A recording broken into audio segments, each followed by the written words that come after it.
I'm finally able to take some time to speak to the language of the heart, Ancestral Presences, Teachings, and Predictions, written by me in collaboration with ancestors, in-order ancestors, and spirit helpers. I was quite excited last year to be able to publish this and put it forward into the world. And I'm excited to share with you what it's about. So I wanted to finally take a minute to do that. Have you ever wondered what it might feel like to sit alongside wise ancestors and learn from them, or access intimate knowledge and wisdom for healing, both individually and collectively?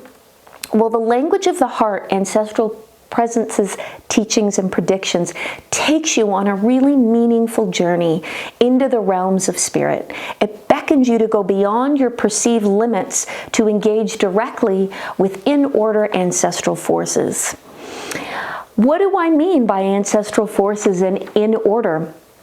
What I mean by that is that for over 25 years, I've had the opportunity to engage in traditional healing practices through accountable, culturally appropriate healing methods. Called to become a traditional healer, a Sangoma, in 1997. I've been doing this work subsequently, predominantly in South Africa, Botswana, and Canada. But I've worked with people all over the world for over 25 years. When I first was called back to Canada, having lived in South Africa for well over a decade, I found it extremely challenging, in spite of having every privilege, racial, economic, even my citizenship, my so-called citizenship privileges, allowed me to, of course, live in mainstream society and live with a plethora of privileges and not have to face day-to-day oppressions. But practicing as a traditional healer, from the cold weather to there not really being an understanding in a larger sense around Bungoma practices or even worldview in terms of ancestors, I found myself feeling very isolated.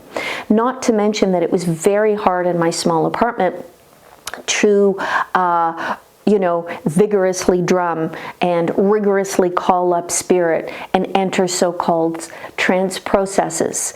I feared that the police would be called, that I would, fundamentally be institutionalized.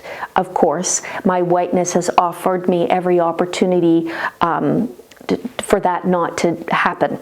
My education, my whiteness, my able-bodiedness, a plethora of things. Yet I found it quite difficult practicing here and thought, why am I called to come back here? Am I called to work with my own ancestors directly on this land? I, of course, had been working intimately with an elder and in the traditional knowledge systems of Turtle Island, but wasn't sure why I was called to come back here. And I found myself feeling increasingly depressed, feeling lost, and wondering why. It was at that time that ancestors and spirits started coming to me in a really new way. And even though I had been working predominantly with my own ancestors directly, I was starting to feel what felt like, to this day I'll never know, non-linear ancestors, meaning not necessarily ancestors that were my blood kin.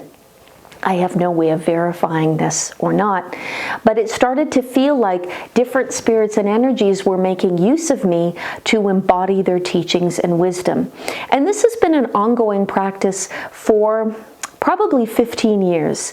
And it may have came about, I always say the ancestors adapt, they always adapt. Adaptation is part of the people's long history of life on our planet. So they may have adapted in that it was difficult to practice certain methods in keeping with these traditional healing practices. And also maybe they were utilizing my own gifting, as ancestors will do, in terms of writing. And so they began writing through me. And this kind of automated or automatic writing that just came through me.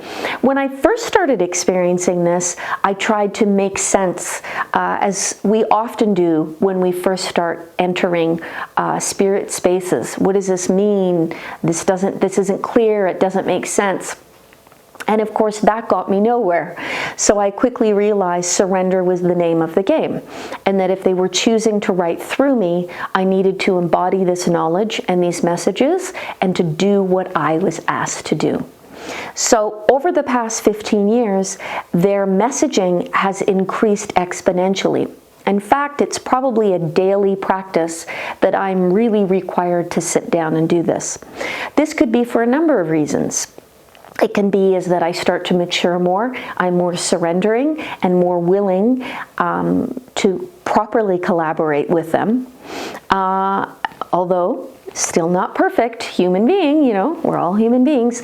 It may also be that we're at a time globally, which I think we all recognize, we have a host of plights that we're facing. It's just a plethora of perils, it feels like, on a day-to-day basis.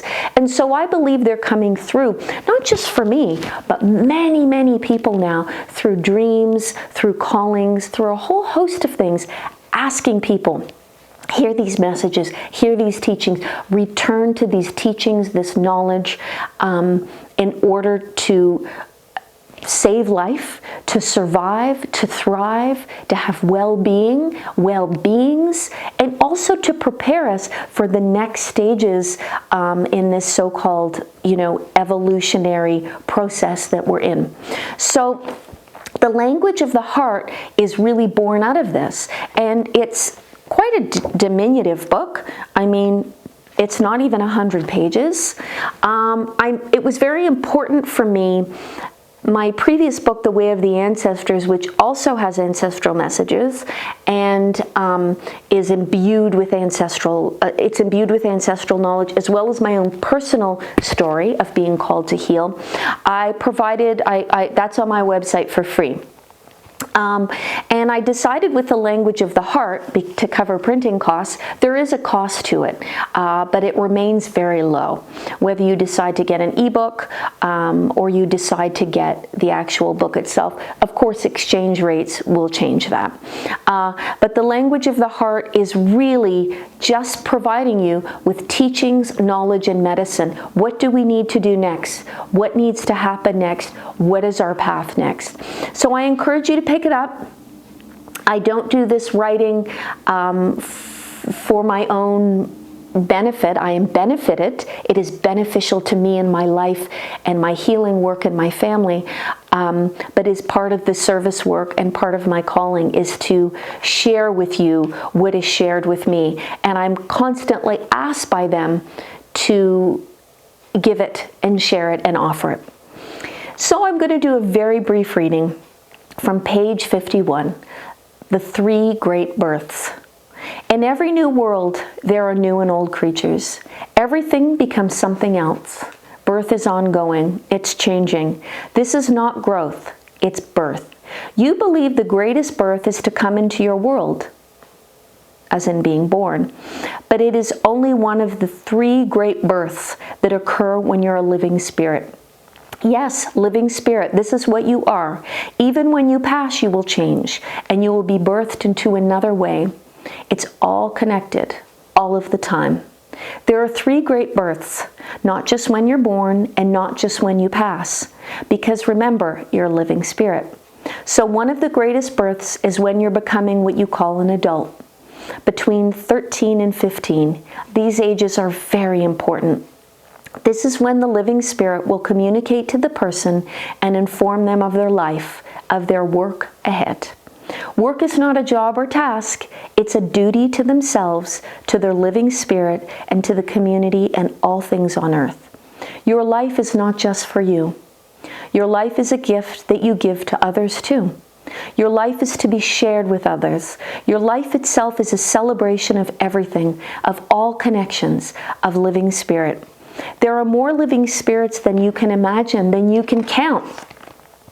Remember, there's no separation, only connection.